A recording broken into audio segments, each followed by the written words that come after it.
then I've just noticed on the bumper that obviously where it was hit, so we've taken the fog light out and we are going to heat this up, and the plan is to try and push this back and then put some plastic weld behind that, because at the end of the day it's not color coded, it is just plastic, and we can just put some black to black on that and that will look nice. So no need to replace that. Right, so all the aim is to heat up this section here and try and get this dent out, so then you can put some plastic weld across the back of here. So let's get it warm.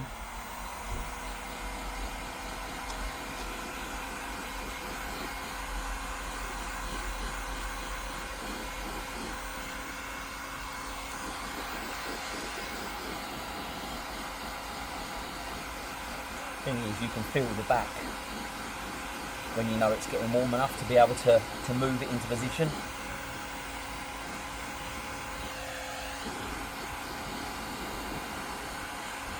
Starting to feel warm now.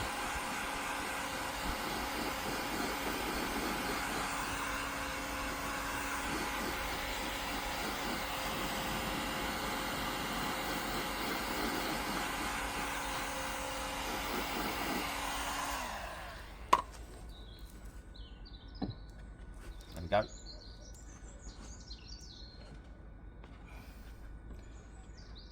That's it.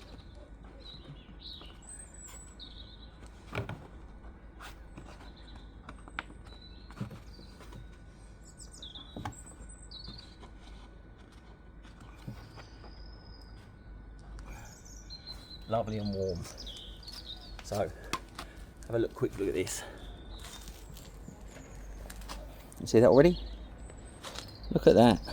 So that's almost spot on. Tiny little bit here which I'm going to heat up and try and get the rest of that last little bit out there.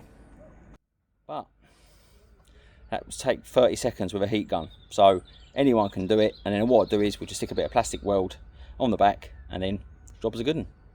So we have just plastic welded the bumper, just using a gas soldering iron and a screwdriver type tip and some cable ties, so it's nice and easy to do. I'll quickly show you what it looks like. There we go. So basically all we're doing is plastic welding. Part of me thinks to myself I should have just used the staples, but it's quite enjoyable doing this.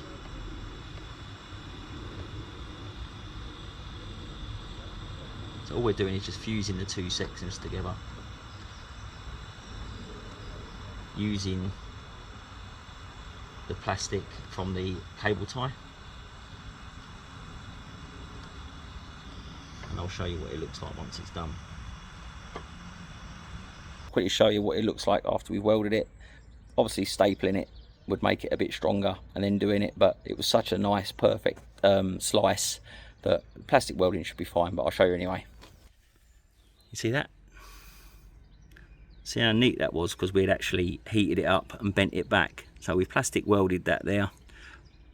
I will put some staples in it. The more I think about it, it's quite a long crack, and just to reinforce that, so we'll stick some heat staples in that as well, but just to show you it can be done with just some cable ties and a hot iron. So yeah, let's move on to the next phase.